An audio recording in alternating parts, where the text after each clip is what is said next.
to the May 7th, 2021 edition of Colorado Inside Out. I'm your host, Dominic Dezzutti. Thank you so much for joining us. And I want to start today's program by thanking my friend Patty Calhoun for set in for me last week. I had a quick week off, so it was wonderful to know the show, as always, is in very capable hands in our friend Miss Calhoun. So thank you so much, Patty. So let's get started with this week. Colorado lawmakers have officially introduced the long-awaited transportation bill. The goal of the bill is to raise around $3.8 billion, that's with a B, in 11 years by charging fees for retail deliveries, fuel, ride shares, and registrations for electric vehicles. Patty, we'll start with you on this one. We've been talking about transportation funding for a long time. This seems to be a creative way to go about it, but it's a whole lot of fees for $3.8 billion. What do you think? Well, watching them announce this is like you're getting on I-25 at what used to be rush hour, and you're like, wow, it's really kind of smooth sailing. And then all of a sudden you see the flashing lights and you know there could be trouble ahead, because this seemed surprisingly smooth. It's too bad they didn't do it a year ago, because think of the 27% fee on all those home deliveries. We would probably be at $3.8 billion by now. And when gas was below $2 a gallon, we wouldn't have minded 22 more cents, but we haven't had a gas increase in 30 years. It's gas time. Tax increase. It's time for that. That makes sense, but you can see that there are so many different fees involved here that someone is going to start complaining, despite how bipartisan the group looked on Tuesday when this was announced. When you had Jared Polis saying we're going to build the damn roads, when you had John Suthers, who had been against 110 3 years ago, supporting it too. I just feel like we're going full speed ahead on I-25, but some trouble's up ahead. It's like getting on I-25 on Broadway, and you're like, oh, it's going to be great. And you turn the corner at Colorado, you're like, oh, now I knew it. I knew it was too good to be true. Eric Sonderman, columnist from the Denver Gazette and Colorado Politics. It's wonderful to have you here in the studio. Eric, this seems like a path around Tabor. That's really been the big sticking point for the last, I guess, I don't know, almost 30 years now. Do you think it'll be effective? Is this going to work? It may work. I mean, there's an unquestioned need out there. I don't think anyone really argues with the need. It's what I call the twin C's. You need more capacity, and you need to fix the condition of what we have. To the credit of the people, particularly given Democrats running the whole scene at the Capitol, but to the credit of the people involved in this, they didn't go as deep into the multimodal stuff and all the alternative forms of transportation as Democrats sometimes like to go. This is a road-focused package. But per your question, Dominic, it is definitely an end run on Tabor, because that is really the only way to get anything done these days. Statewide, large-scale statewide tax increases just don't seem to fare very well. Local ones, that's a whole different proposition. So they've gone the fee route. I have a slight feeling that the person who's going to come after me via Skype might have something to say about that. But the number of fees that are involved are very substantial, very expansive. There is some logic to it, not per Tabor, but the logic is that those who use the roads should pay for the roads. Obviously, the gas tax has been a declining, as cars have gotten far more efficient, and as gas mileage has gone way up, we're not raising near as much money off of that source of revenues, so you do need other revenues. For all the talk that there's been around transportation for many, many years in the legislature, you get the feeling that this package may be headed for a signature eventually. Well, it was a great preview we had from Eric. Michael Fields, Executive Director of Colorado Rising State Action, joins us remotely. Michael, it's great to have you back on the program. You're known as a pretty big, popular Tabor advocate online, but as we've seen this bill come out, there are some, I'm not sure if it would be widespread. It's not going to be a unanimous vote, but there was some bipartisan support. Is that enough to tamp down the Tabor part of this, or are we headed for some more fights on this one? I think we're absolutely headed for more fights. I think that bipartisan, it was very thin. And I think everybody wants to improve the roads. We've been talking about this for years and decades. There's just a right way to do it and a wrong way. And the right way is starting by using the majority of it in existing funds. Our state budget's up to $34 billion. We got $12 billion for state and local governments and federal funds for stimulus. And so that's money that should go to roads, at least partially. But we did pass Proposition 117 last year, which requires voter approval for big fees. And so they're trying to do legislative gymnastics to get around that. Obviously, they're renaming old enterprises and jamming hundreds of millions of dollars into it. They're creating 4 enterprises, trying to stay under this $100 million cap.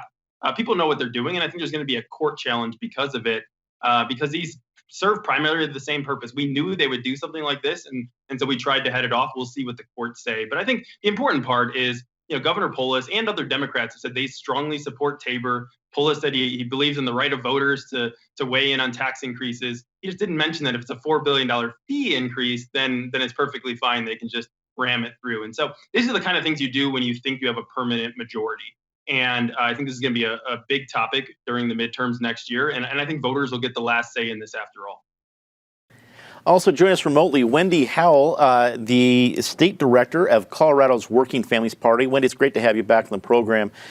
Wendy, it's not just Tabor fans who are raising their eyebrow at this proposal. There's also a lot of folks saying that this is putting a pretty heavy part of the bill on lower income folks in our communities that should maybe have to foot this part of the bill. When you look at what's been presented so far, what's your reaction? I think that overall we have structural problems in our tax code in Colorado. And what we have seen, over this past year, I think we all have come to terms with the fact, or at least I suspect we all have, that, we need to adequately fund government services because that is how we pool our resources to create common goods and meet common needs. For example, COVID. Right. But what we see in Colorado and across the country, frankly, is that the ultra rich are using our tax codes to enrich themselves as working people fall farther behind. And I think we have fallen into a trap here in Colorado where we think, it takes too much political will to really put this ask the people to fund this who should be funding it. And I think I would challenge our state's elected officials to think a little bit more about that and how they get the folks who are most able to pay the biggest share of the cost. Colorado is considering joining the state of Washington in pioneering a public-private health care model. Within the current plan, the state would enforce a rule in which private insurance companies must offer a Colorado option.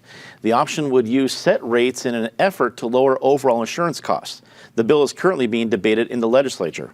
Eric, this is another huge topic the legislature is tackling, and the tweaks have really changed this. When we heard about this about a month ago, it was going to be the public option. Now it's the public-private option. It's the Colorado option. Even the branding can't be decided, let alone what is actually going to be the meat of the bill. How do you think this one's going? I think it may also get across the finish line, given the Democratic dominance around the Capitol. You used the word tweaks, Dominic. I don't think these have been tweaks. This was a wholesale strike below rewrite. In terms of the branding, you're dead on. This is, you can question the public side of whether it's a public option because it's not public anymore, but you can also question the option side because it's not all that optional. They have set up all these markers that these insurance companies have to hit. The markers are somewhat arbitrary. Now an 18% reduction over a period of years. If they don't hit those markers, this new quote-unquote option, non-option option, goes into effect. It's mandated by the state, but it is run, this would be through private insurance providers. Whatever you make of this bill, there is nothing terribly modest about it. But that goes in keeping with this whole legislative session. I mean, the expanse of what this legislature is trying to tackle and still will try to tackle in a very short number of weeks left, from the climate bill that the governor has pledged to veto, to gun legislation, to the stimulus money that they are distributing. I mean, the bottom line that people don't talk about is the state is really awash in money at the moment, to health care, What have I left out of that list? Oh, that minor issue of transportation that we just talked about. I mean, for a legislature that started by saying we're just going to focus like a laser around the recovery and around the pandemic, that laser has gotten really, really diffuse. It's a Lego movie laser. Pew, pew, pew, pew, pew. It's everywhere. Michael, voters across the aisle, Democrat, Republican, Independent, everybody in between, nobody enjoys what we're paying for healthcare costs right now, but no one can agree on exactly what to do about it. Is there something here that you think is a solution, or just more fodder for maybe Republican or GOP lawmakers in the next election cycle? Well, I think you have to come up with some solutions. But the first thing is what the bill is in front of you. And we can all agree that healthcare costs are too high. The question is more government involvement going to make things better or worse? In Washington State, as we mentioned, they implemented a public option, and their premiums didn't go down. They actually went up by 15%. This is being pitched as a compromise that is not a fully, it's not a public option. It just has all these regulations and price reductions. But it still fixes those prices. It still makes it so that there's an 18% reduction that has to happen. And my fear is that the consequences of that are felt by healthcare workers who were, helping us through the last year, saving lives. And so you look at, the impact that this could have on rural hospitals, on our healthcare system. I think these legislators are well-meaning, but they just lack expertise on this topic in general. And so I think you're going to have lower quality care, cost shifting. I think Republicans, conservatives need to talk about which unnecessary mandates can be eliminated. How do you have true competition, not having the government come in and force it, but you have to drive down costs?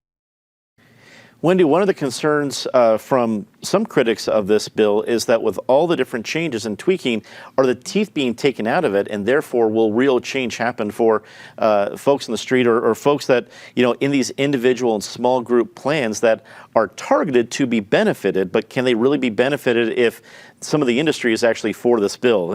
If you're trying to tweak it, if you're trying to reform an industry and the industry's for it, some people are doubting if it's really going to make any change.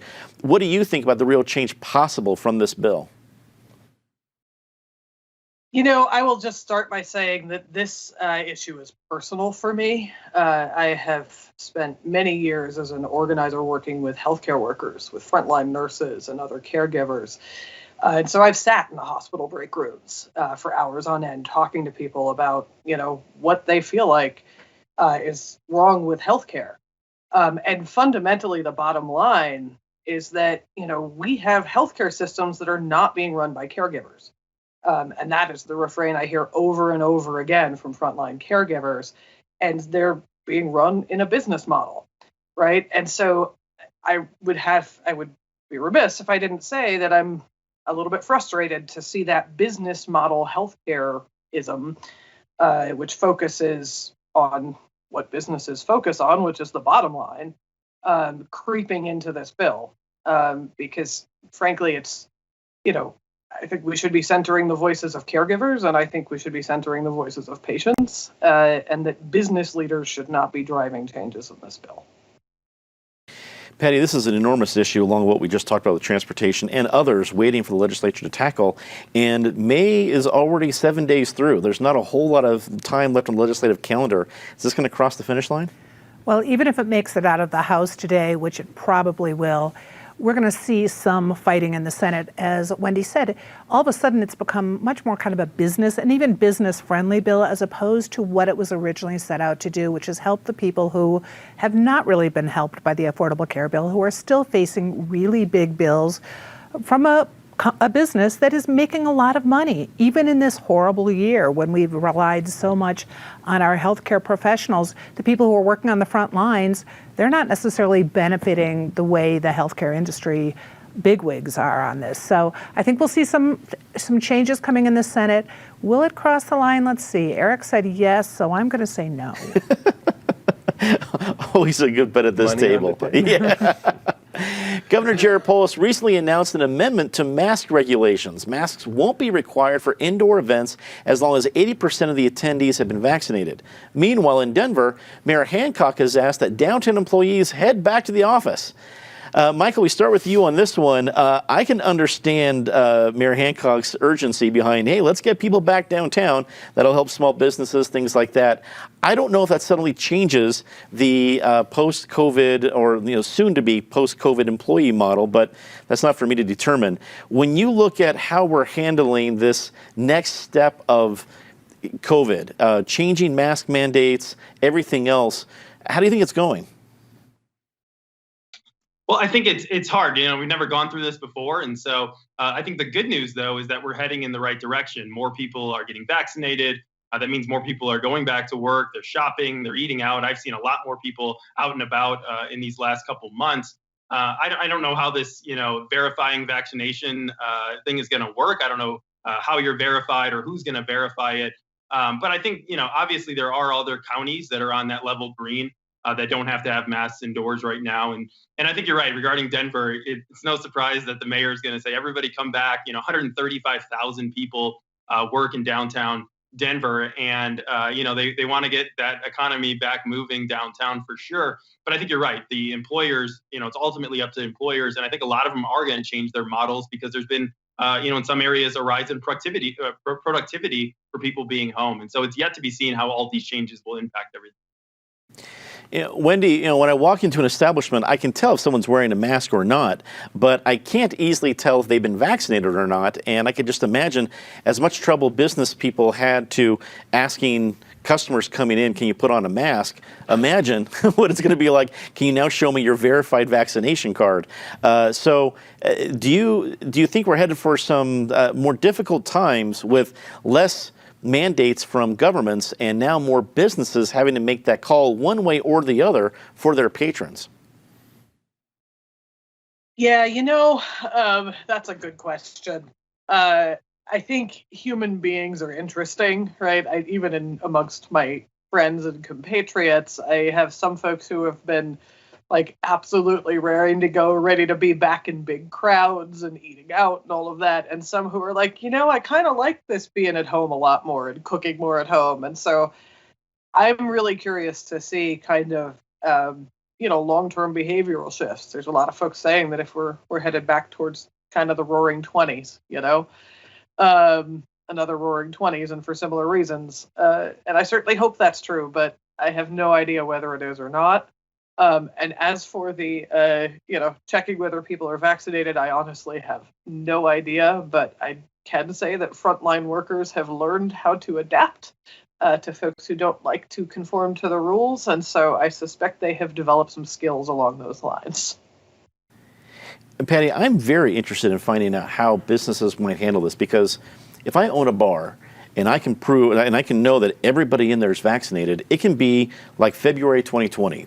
Party on, we're ready to go. But if I can't guarantee that, do I need to put everyone in a mask, or at the very least protect my bartenders and my wait staff and people like that?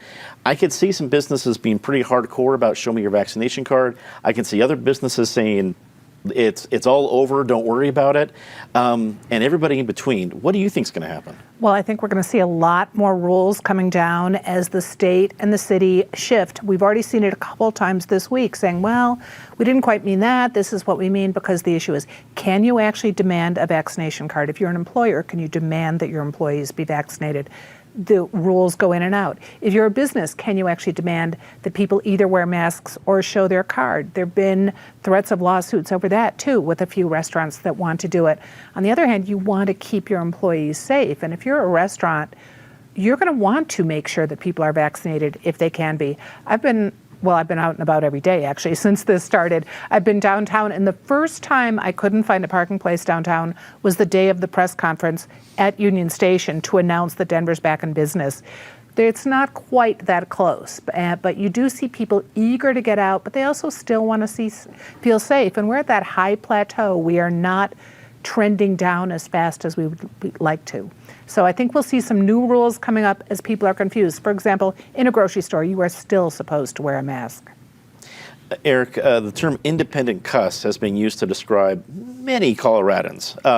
Do you think that is going to help us or hurt us as we're trying to get out of this next phase of COVID? More hurt than help, to the extent that that sort of frontier mentality still exists in the state. there's wonderful things about cowboy lore, but in a public health pandemic, public health crisis, you also need some compliance and some rule following, not just rule breaking. I think the whole Hancock thing, it was a predictable press conference, but let's at least hope he's working from his office so that we don't have a repeat of the situation back in November when he told no one not to travel, and then he traveled. Now he's saying everyone come downtown. Let's at least assume that he's working downtown. I think it's going to be a good long time, if ever, before those office buildings downtown look like they did pre-March of 2020. I think the work world is changed and has changed in some fundamental ways. Yes, people would be going back in the office, but they might be to workstations as opposed to that coveted corner office. It might be 2 or 3 days a week when you have to go to a meeting and need a conference room. I don't think the world is going to just go back to what it was 14, 15 months ago. Let's get a quick take on this last one. Denver is considering using the missing middle to help solve the housing crisis. Last Tuesday, more than 12 Denver area mayors met with the mayor of Minneapolis alongside business leaders and housing experts to discuss the strategy of transitioning into more duplex and triplex settings. Mayor Jacob Frey of Minneapolis has banned single-family housing and gradually utilized more of the missing middle housing in an effort to create more equitable zoning. Wendy, we start with you and your quick take here. Is this a good idea for Denver to adopt?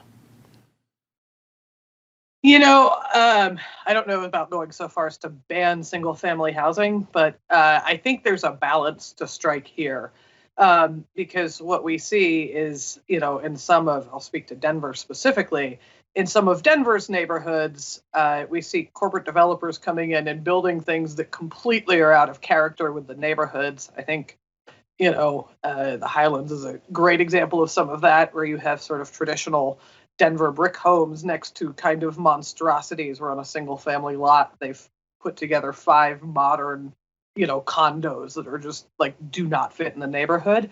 And those things aggravate gentrification. But I do think that when you're talking about accessory dwelling units, which actually enable homeowners to build wealth in their communities, do things like build apartments over their garages that they can rent out, or remodel their basement to make it a separate apartment, that sort of stuff. That absolutely fits in character with the neighborhood, does not aggravate gentrification and displacement of Black and brown communities. And it helps build wealth for those homeowners instead of for the big corporate developers that just want to do scrapes. So I think we need to find a balance in Denver that empowers homeowners and accessory dwelling units. Patty, what do you think? The missing middle, it's a good idea for Denver? Well, we've seen what's happened with some of those duplexes. They put on lots that used to be single-family homes, and they build them out to the corners and charge $1 million for those townhouses. So it is not necessarily duplexes alone are not the solution. We need some other plans. Duplexes, triplexes, sooner or later we're talking about a lot of houses here. Eric, what do you think? I mean, what Patty said is dead on the mark. When I first heard this phrase, missing middle, I thought it was a commentary on our political system. But with respect to this, I'm not sure I want to use Minneapolis as a guidepost for much of anything right now. B, this is not going to be the last time we talk about this broad issue around the table. I think we're heading for a ballot issue this fall, probably to possibly repeal what City Council and the mayor recently passed on multifamily housing, et cetera. This issue is going to heat up. Michael, wrap it up for us. Yeah, I think housing is a huge issue. 73% of Coloradans say that the cost of housing is unaffordable. And so it has to be part of the discussion, but the actual solutions do matter. Inventory across the metro area is rising, which is good, but not fast enough. There's still a lot of projects that are being held up. And we want safe building, but we also need to pick up the pace on it some. So I think it's a good discussion. I don't think that what Minneapolis did, makes a lot of sense here in Denver area, though. Speaking of pick up the pace, let's do our Disgrace of the Week with a picked up pace attitude. Patty, as always, start us off. I've spent a lot of time on the plains of Colorado. I'm a fairly lovable person, and no one has ever used the affectionate term buckwheat for me. Eric. Also out of the legislature, new Denver Representative Jennifer Bacon has a bill in, House Bill 1295, which is just a bit of toxic retribution. She is also a Denver Public School Board member because apparently one job is not enough for her. and they got bounced by the State Board of Education on an appeal. So she's now trying to eliminate the State Board of Education's authority over appeals on charter school issues. Michael, your disgrace of the week. I actually had the same one that Eric did, this bill to make it easier for school districts to block charter schools. But I think school choice has always been a bipartisan issue, and so it's too bad that it's getting more divisive at the Capitol. Wendy, your disgrace of the week. I'm going to have to go ahead and say the several GOP senators this week who decided to take to the floor to talk a whole lot about why diaper theft is a giant issue that Colorado should be concerned about when the legislature was debating about funding diaper banks for families who are struggling to pay for diapers for their kids. Pretty sure diaper theft is not the state's most pressing issue. Time to say something nice. Bumper sticker edition. Patty. Pick up our Best of Denver issue, which has hundreds of nice things in it. Hear, hear. Eric. Our U.S. representative in the state to the north of us, Representative Liz Cheney, for speaking truth to power, and power is not liking it very much. Michael. There have been several bipartisan bills on mental health this session, including creating the Behavioral Health Administration, providing mental health checks for students. So I applaud legislators working together on this important issue. And Wendy. I'm going to just give a shout out, to Senator Jessie Danielson for her incredible advocacy for agricultural workers in Colorado. And I want to use our last moments here to remind you that on May 26th, we will have our live online broadcast. That's right, online only via our website, YouTube, Facebook, the works. May 26th at 7 p.m. You get to be part of the show.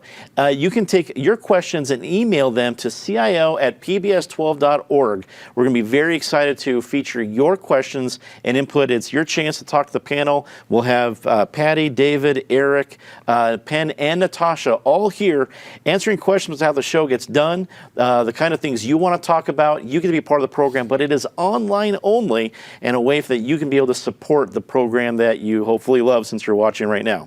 For everybody here at PBS 12 and Colorado Inside Out, I'm Dominic Dezzutti. Thank you so much for watching. Good night.